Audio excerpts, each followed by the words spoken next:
Hello students, welcome to online class. देखिए, पिछली video में मैंने आपको बताया था 2 कॉलम्स और डबल कॉलम कैश बुक के कुछ ऑब्जर्वेशन। तो ये वाले मैं पढ़ चुकी थी पिछली बार, मैंने ये दोनों समझा दिए थे। अब आगे के नेक्स्ट देखिए, थर्ड पॉइंट इसका क्या है। तो देखिए, all payments are written on the payment side. जब हम कैश बुक बनाते हैं तो 2 कॉलम वाली, तो जितने भी पेमेंट्स हैं वो हमारे कहाँ लिखे जाते हैं, पेमेंट साइड पे। Cash payment in the cash column and payment by cheque in the bank column. जो कैश पेमेंट्स हैं वो कैश वाले कॉलम में, और जो बैंक वाले जो चेक के थ्रू हुए हैं वो सारे बैंक के कॉलम में। In effect, if bye a transaction the bank balance increases, the bank column is debited, and if the bank balance decrease, the bank column is credited. यदि बैंक कॉलम जिस transaction से बढ़ रहा है वो transaction bank के किस column में लिखी जाएगी, डेबिट साइड में, और जिससे बैंक कॉलम डिक्रीज हो रहा है वो किधर लिखी जाएगी, बैंक कॉलम के क्रेडिट साइड में। नेक्स्ट है कॉन्ट्रा एंट्री। देखिए, ये चीज़ आपको बहुत ध्यान से समझ रही है कि कॉन्ट्रा एंट्री हमारी क्या होती है। तो contra entries are the entries which effect both cash and bank. ऐसी एंट्री जो एक ही बार में कैश और बैंक दोनों को इफेक्टिव करती है। Balance of one will decrease and another will increase. एक का बैलेंस डिक्रीज होगा तो दूसरा इंक्रीज होगा। Due to such transactions are recorded on both side of the cash book. Let us take an example to understand it better. देखिए, इसका एक example दिया हुआ है। कॉन्ट्रा एंट्री तो आप समझ गए, ऐसी कौन सी एंट्री जो कैश के अमाउंट को और बैंक के अमाउंट को, दोनों के ही अमाउंट को इफेक्टेड करें, वो हमारी कहलाती है कॉन्ट्रा एंट्री। और ये कैश बुक में 2 बार एंटर होती है, कैश बुक में भी और बैंक बुक में भी। फर्स्ट एग्जांपल देखिए, कैश डिपॉजिटेड इनटू बैंक 20,000। यदि हमने 20,000 कैश बैंक में डिपॉजिट किया है, देन इस एंट्री को हम क्या बोलेंगे, कॉन्ट्रा एंट्री। क्यों? क्योंकि कैश डिपॉजिट हो रहा है, हमारे पास से कैश डिक्रीज हो रहा है, जा रहा है, और बैंक हमारा इंक्रीज हो रहा है। ठीक है, कैश कम हो रहा है और बैंक का अमाउंट बढ़ रहा है। तो बैंक में से ये क्या होगी, क्रेडिटेड। बैंक में क्योंकि इंक्रीज हो रहा है तो बैंक में ये डेबिट होगी, और कैश क्योंकि हमारा कैश कम हो रहा है इसलिए कैश क्या होगा हमारा यहाँ पे, credited. In this transaction bank account is to be debited and cash account is to be credited. यही बताया मैंने आपको। Debit aspect is recorded on the debit side of bank column and credit aspect is recorded on the credit side of the cash column. Next है इसी तरीके से, cash withdraw from bank for office use ₹10,000। तो cash यहाँ increase हो रहा है तो कैश क्या होगा हमारा, कैश हमारा डेबिट होगा, और क्योंकि बैंक में से अमाउंट निकल रही है तो बैंक हमारा क्या होगा, क्रेडिट होगा। Bank column credit and cash column debit. Clear है? तो ये एंट्रीज हमारी इस टाइप की एंट्री कहलाती हैं contra entry. Against such entries the letter c is written in the LF column. इस तरीके की एंट्री के आगे हम क्या लिखेंगे, कैपिटल C लिखते हैं LF वाले कॉलम में, to indicate that these are contra transactions and are not posted in the ledger account. क्यों? जिससे हमें देख के पता चल जाए ये कॉन्ट्रा एंट्री है और इसे लेजर अकाउंट में पोस्ट नहीं करना है। नेक्स्ट देखिए, if a cheque deposited to the bank is dishonoured. यदि कोई चेक हम बैंक में डिपॉजिट कर रहे हैं वो डिसऑनर्ड हो गया है, then bank does not collect the amount. The uncollected amount is recorded in the bank column on the credit side with the name of the cheque issuing party in the particular column. यदि कोई check हमारा dishonoured हो गया है तो उस condition में हम क्या करते हैं, वो जितने का हमारा चेक था, जिसका अमाउंट बैंक के द्वारा रिसीव नहीं हुआ है, उसे हमें क्या करना होगा, बैंक के कॉलम में क्रेडिट साइड जिस पार्टी का वो चेक था उसके नाम से एंटर करना होगा। In other words, when a cheque is receive from a customer and deposited into the bank and is return dishonoured, the customer account is debited and the bank account is credited. Clear है students? Next है, if cheque issued by the firm is not paid on presentation, it is recorded in the bank column on the debit side with the name of the party to whom the check was issued। यदि कोई check जो है firm ने दिया है और वो अभी पेड नहीं हुआ है तो वो कहाँ लिखेंगे हम, बैंक कॉलम के डेबिट साइड में फर्म के नाम से लिखा जाएगा। A cheque receive may be given to some other party. कोई चेक हमें रिसीव्ड हुआ है और वो हमने ऐसे का ऐसे ही किसी दूसरी पार्टी को दे दिया है, इंडोर्स्ड, ऐसी इस कंडीशन में यदि एक चीज़ हमें हमारे को किसी के पास से आई और उससे हमने किसी और को दे दिया तो ये कंडीशन हमारी कहलाती है इंडोर्समेंट। ठीक है, तो endorsed to a third party the receipt and endorsement of cheque is recorded through a journal entry. तो इसके लिए एक जर्नल एंट्री बनेगी because cheque is not routed through the bank account, क्योंकि ये चेक हमारा बैंक में पहुंचा ही नहीं है। For example, cheque for ₹25,000 receive from Tarun is endorsed in favour of Charmanesh. The general entry will be as follows. तो देखिए हमें एक चेक रिसीव हुआ था किससे, तरुण से, और हमने उसे किसे दे दिया, हमने उसे जो चेक आया हमें तरुण से वो हमने दे दिया चरनेश को। तो इस कंडीशन में हमारी जनरल एंट्री बनेगी और वो क्या बनेगी, चरनेश को, क्योंकि हमने दिया है तो चरनेश डेबिट टू तरुण। तरुण का चेक हमने किसे दे दिया है, चरनेश को दे दिया है। ओके, नेक्स्ट है हमारा चेक और drafts deposit by customer directly into the bank are entered in the bank column on the debit side. Customer ने यदि बैंक में डायरेक्टली ही आपका कोई चेक सबमिट किया है देन उसे हम क्या करेंगे, डेबिट बैंक कॉलम के डेबिट साइड नोट डाउन करेंगे। Whenever the bank avails a bank service, it pays charges to the bank called bank charges. It is written on the credit side of the cash book in the bank column.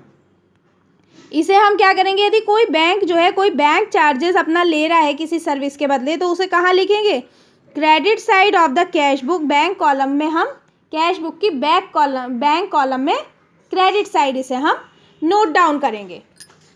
Next है cash discount allowed और received are recorded by passing a journal entry. पीछे बताया था यदि कोई cash discount हम देंगे या रिसीव करेंगे तो उसके लिए एक जर्नल एंट्री पास होती है, ये हमारी इसमें कैश कॉलम में नहीं आता है।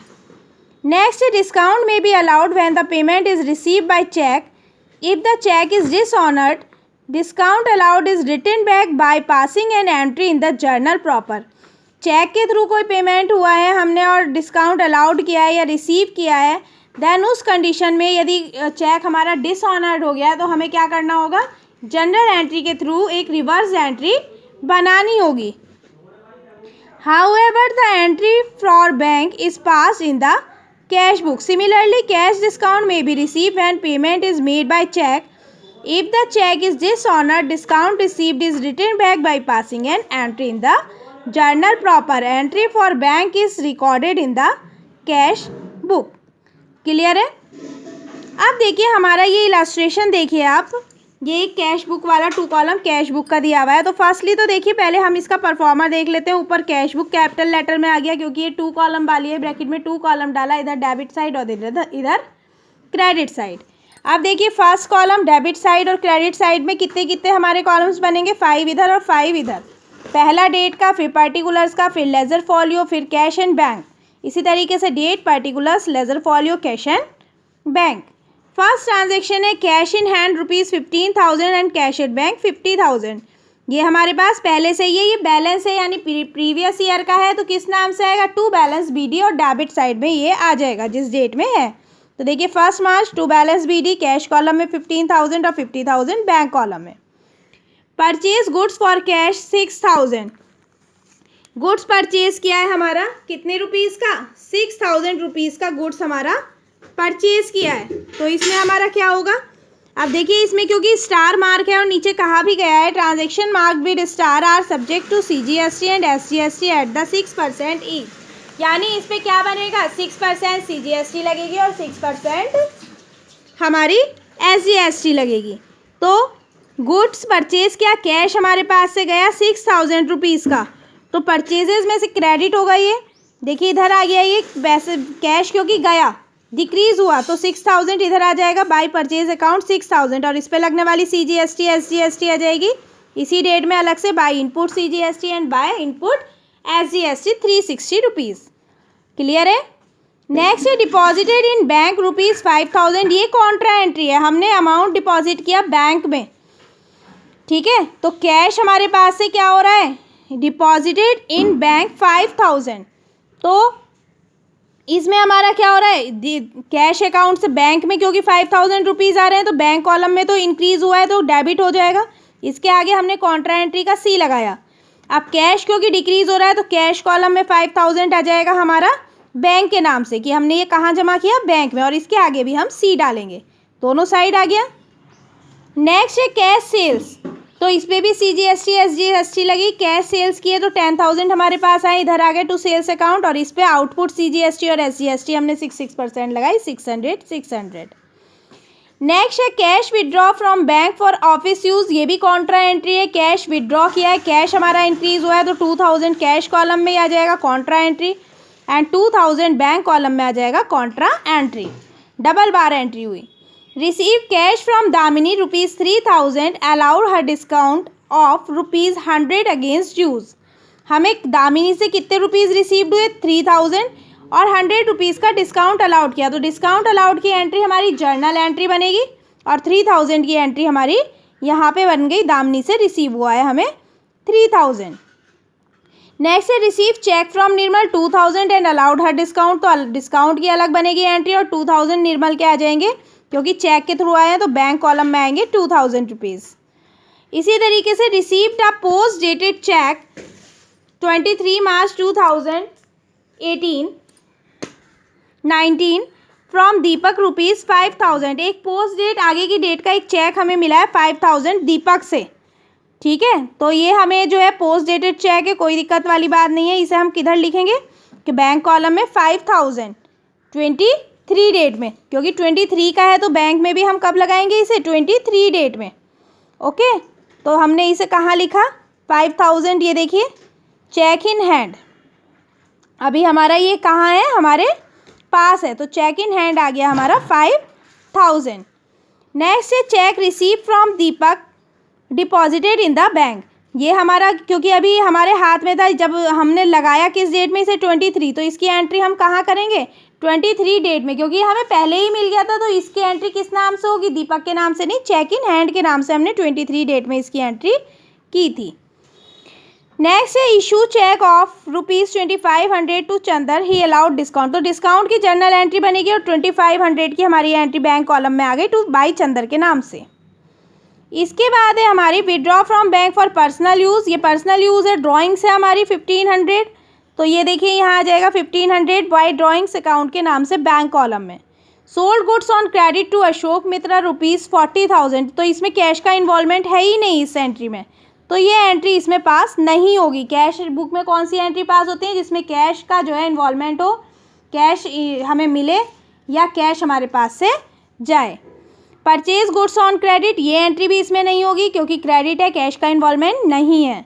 Receive cheque from Ashok Mitra 2000 and deposited in the bank, ये आएगा हमारा चेक रिसीव हुआ है, बैंक कॉलम में आ जाएगा 2000 के नाम से, अशोक मित्रा से हमें मिला है। अब हम दोनों साइड का टोटल करेंगे, देखिए जिस साइड अब हमारा बैलेंस देखिए इधर निकल के आ रहा है बाई बैलेंस CD, दोनों साइड का बैलेंस हमने यहाँ पे लिख लिया कि अब हमारे पास इतना कैश अवेलेबल है और इतना बैंक में अमाउंट अवेलेबल है। तो ये हमारा कैश बुक का आपका क्वेश्चन था। इसके आगे के क्वेश्चंस आप सॉल्व करके देखिएगा पीछे एक्सरसाइज में जो दिए हुए हैं।